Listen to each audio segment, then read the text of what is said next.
সোনালি চলে এসেছি আপনাদের সামনে নতুন একটি রেসিপি নিয়ে।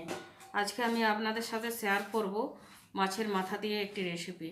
তো ভিডিওটি স্কিপ না করে প্রথম থেকে শেষ পর্যন্ত দেখতে থাকুন কিভাবে আমি এই রেসিপিটি বানাই। প্রথমে আলুগুলো ভেজে নেব। এই জন্য আলুগুলো আমি এইভাবে কেটে নিয়েছি আর দিয়ে খুব ভালোভাবে ধুয়ে নিয়েছি। আর তেলও খুব ভালোভাবে গরম করে ওতে সামান্য হলুদ গুঁড়ো দিয়ে দিয়েছি। এবারে এই আলুগুলো ওই গরম তেলে দিয়ে দেব।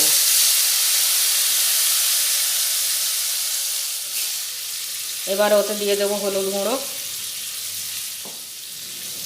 স্বাদ মতো নুন,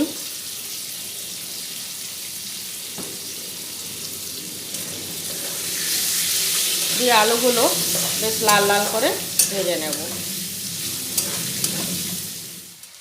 আলুগুলো বেশ ভালোভাবে লাল লাল করে ভেজে নিয়েছি, এবারে তুলে নেব।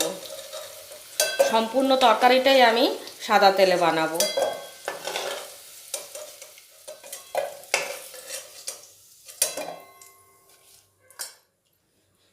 ওই তেলেই আরও খানিকটা তেল আমি দিয়ে দিচ্ছি।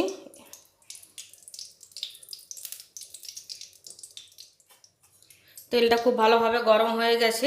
এবারে ওতে খুব ভালোভাবে ধুয়ে পরিষ্কার করে নুন হলুদ মাখিয়ে রাখা মাথা দিয়ে দেব। দিয়ে খুব ভালোভাবে মাথাগুলি ভেজে নেব।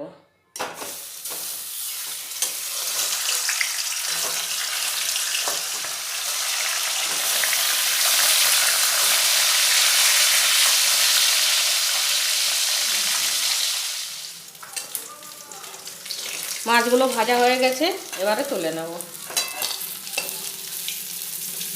বেশ ভালো করে লাল লাল করে ভাজতে হবে।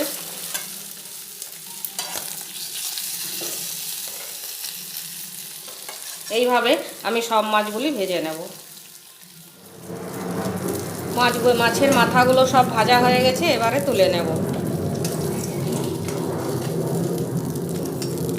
ওর জন্য কড়াই তেল গরমই আছে, ওতে দিয়ে দেবো একটা শুকনো লঙ্কা, দু টুকরো করে নিয়েছি, আর দেবো সামান্য গোটা জিরে,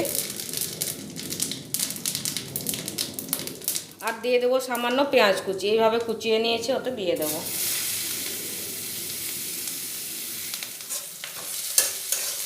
পেঁয়াজটা 1 মিনিট একটু নাড়াচাড়া করে নেব। পেঁয়াজটা 1 মিনিট নেড়ে নিয়েছি। এবারে ওতে দিয়ে দেবো সামান্য হলুদ গুঁড়ো। এবারে ওতে দিয়ে দেবো মশলা।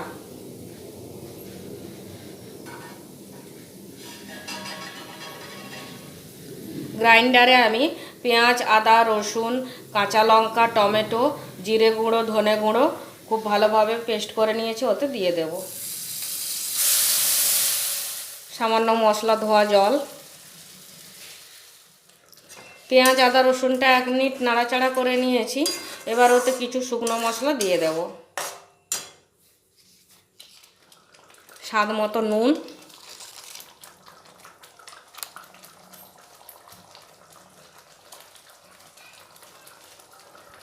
হলুদ গুঁড়ো, কাশ্মীরি লঙ্কা গুঁড়ো,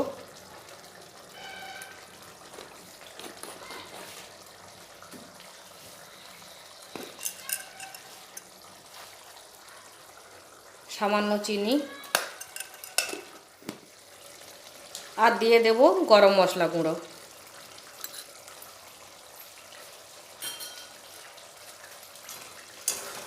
দিয়ে মশলাটা খুব ভালোভাবে কষিয়ে নেব। মশলাটা 2 মিনিট খুব ভালোভাবে কষিয়ে নিয়েছি। এবারে ওতে দিয়ে দেব মাছের মাথা।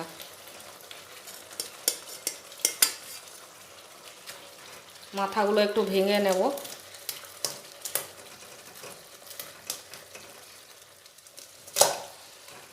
আর ওতে দিয়ে দেব ভেজে রাখা আলু।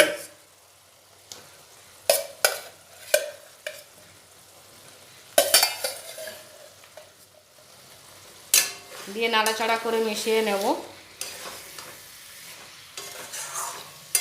মাছের মাথা আর আলুর সাথেও 2 মিনিট একটু কষিয়ে নেব। মাছের মাথা ও আলুগুলি 2 মিনিট ভালো করে কষানো হয়ে গেছে। এবারে ওতে দিয়ে দেবো বাঁধাকপি। বাঁধাকপিগুলো খুব মিহি করে কেটে নিয়েছি, দিয়ে খুব ভালোভাবে ধুয়ে নিয়েছি 3-4 বার। এবার ওই আলু ও মাছের সাথে দিয়ে দেবো।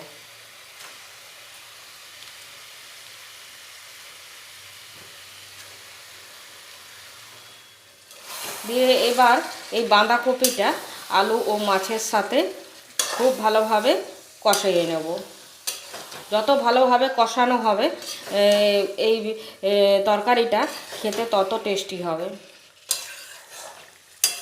আর জল খুব সামান্য লাগে, কেননা এই বাঁধাকপির থেকে প্রচুর জল বেরোবে। এই কষাতে কষাতেই তরকারিটা অর্ধেক হয়ে যাবে।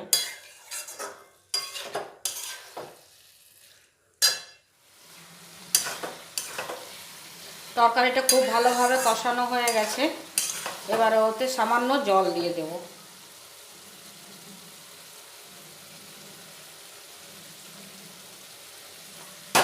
আলু প্রায় সেদ্ধ হয়েই গেছে।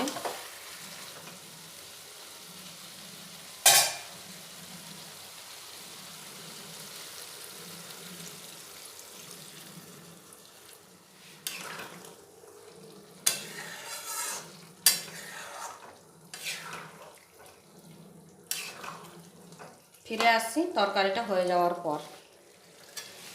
তরকারিটা হয়ে গেছে, এবারে নামিয়ে নেব। এইভাবে একবার আলু, মাছের মাথা আর বাঁধাকপি দিয়ে ঘন্ট বানিয়ে দেখবেন, খেতে দারুণ টেস্টি লাগে। তাহলে এবারে তরকারিটা নামিয়ে নেব। দেখলেন তো কত সহজেই তৈরি হয়ে গেল মাছের মাথা, আলু ও বাঁধাকপি দিয়ে ঘন্ট। তো রেসিপিটি যদি ভালো লাগে লাইক শেয়ার করতে ভুলবেন না। আর যারা আমার চ্যানেলে নতুন তারা অবশ্যই আমার এই চ্যানেলটিকে সাবস্ক্রাইব করে বেল আইকনটি বাজিয়ে দেবেন, তাহলে আমার দেওয়া যে কোনো নিত্য নতুন রেসিপির নোটিফিকেশান সবার আগে আপনাদের কাছে পৌঁছে যাবে। আর অবশ্যই একটি সুন্দর করে কমেন্ট করে দেবেন। কমেন্ট করলে আপনাদের জন্য আরও ভালো ভালো রেসিপি উপহার দিতে উৎসাহ পাবো। তাহলে আজ এই পর্যন্তই। সবাই খুব ভালো থাকবেন, সুস্থ থাকবেন। দেখা হবে নতুন রেসিপিতে। আজকের মতো টাটা।